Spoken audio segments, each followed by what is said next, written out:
Mas vocês não se iludam, nós estamos entrando numa crise pesada. As medidas tomadas pelo presidente Lula são medidas interessantes, mas existe dentro do governo Lula a resistência do Banco Central, que tem a visão neoliberal. O presidente Lula, em discursos brilhantes e inteligentes, tem rido das empresas avaliadoras de risco que falavam sobre o perigo que o Brasil significava para investidores, mas não conseguiram olhar para os seus próprios riscos, e muitas delas quebraram a crise, investindo nos tais derivativos, no subprime e tudo mais. Isto significa que o presidente precisa urgentemente alterar essa política de Banco Central. Banco Central independente cuida só da inflação. E nós precisamos de um país que se preocupe fundamentalmente com emprego e com desenvolvimento. A tese da independência do Banco Central acabou. Nem mais o César, do PSDB lá de São Paulo, admite conversar sobre isso. Banco Central tem que estar vinculado aos interesses da nação e não aos velhos interesses do mercado. E esta é a dicotomia de interesses onde se trava a batalha decisiva do desenvolvimento, do progresso dos empregos ou da submissão, da transformação do país numa plantation, um país que não se industrializa, um país que se integra na globalização como um produtor de grãos, como se fosse uma grande fazenda à disposição dos países desenvolvidos do mundo. A contradição entre Estado e nação e mercado. O mercado só pensa em lucro rápido, não planeja, se movimenta com a velocidade extraordinária da internet nas bolsas, levando a desastres terríveis e a desempregos em países do mundo inteiro. A nação é diferente do mercado. A nação tem história, tem um processo cultural que evolui ao longo da história, se transformando num processo civilizatório. A nação tem território conquistado com o sangue e o suor do povo. O mercado não. O mercado pensa só no lucro. E os bancos centrais independentes são os bancos centrais do mercado, que não se submetem ao grande compromisso nacional, com o amor, com a solidariedade e com o povo. Nós estamos numa encruzilhada.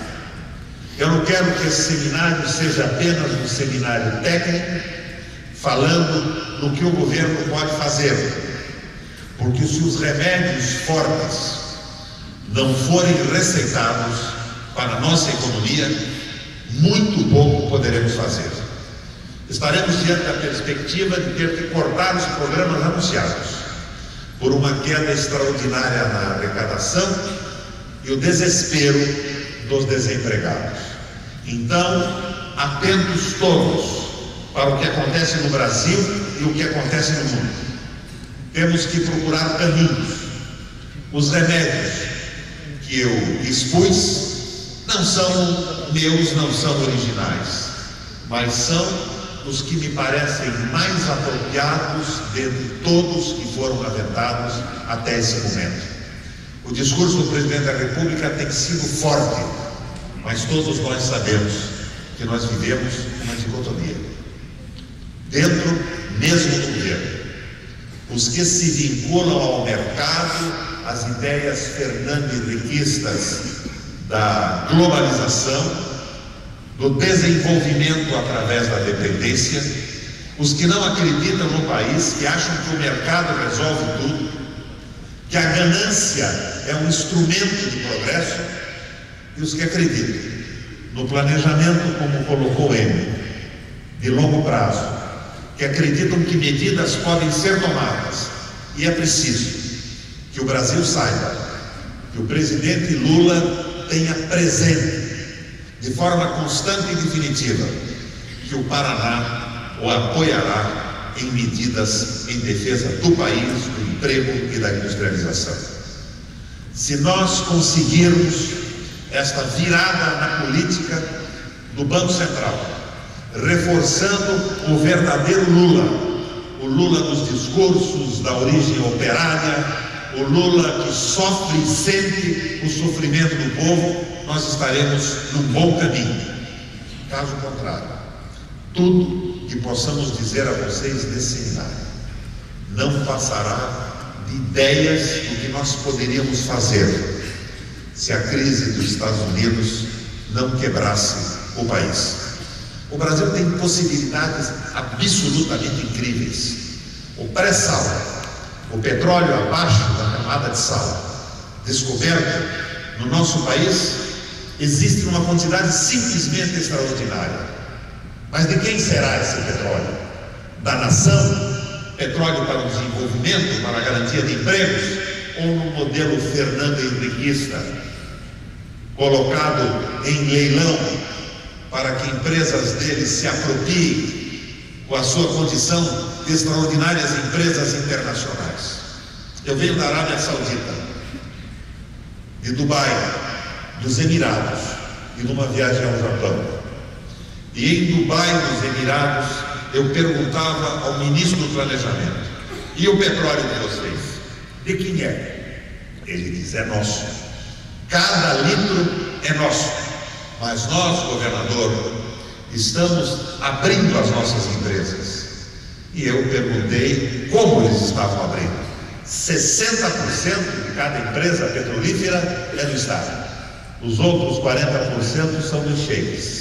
E as empresas estrangeiras são contratadas para tirar o petróleo do chão e ganham pelo serviço da extração. A propriedade do petróleo é dos Emirados, é da Arábia Saudita. Isso chama-se domínio nacional e controle da soberania. O petróleo do pré-sal no Brasil deve ser extraído pela Petrobras.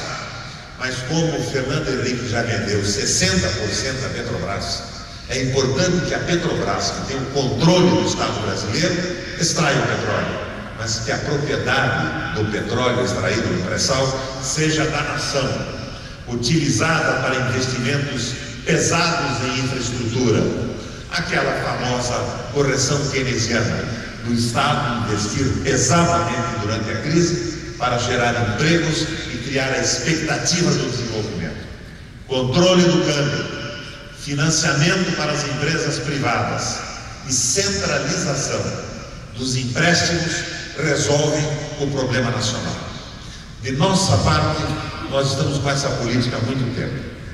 E eu que falo agora a vocês com essa desenvoltura, até dias atrás estava cansado de pregar no deserto, de ser ridicularizado por ser nacionalista, por propor políticas sérias de manutenção de emprego e de industrialização, de apoiar pequenas e médias empresas e dar preferência a tudo aquilo que é nacional.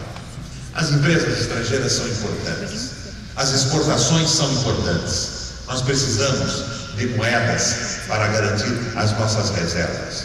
Mas, como diz sempre o meu presidente Lula, o mais importante no Brasil são os brasileiros. É o nosso povo. E cada um de vocês, a partir do momento de suas posses, terá sua parcela de responsabilidade nessa proposta. Contarão com o governo do Estado, com os nossos programas, com a experiência administrativa que acumulamos, com os excelentes secretários que temos. Mas ficamos todos na expectativa: ou o Brasil se constrói como nação, ou os mesmos que criaram a crise estarão tentando, com remédios tíbios, aplacá-la. E nós teremos uma solução lampedusiana, gatopardiana, como escreveu no livro Il Leopardo, Tommaso de Lampedusa, sobre a crise que viveu a Itália dividida no momento da sua unificação. Mudar alguma coisa para que tudo fique como está. O momento é de mudança em profundidade. E vocês, que assumem dia 1º, contam com o governo do Paraná. Muito obrigado.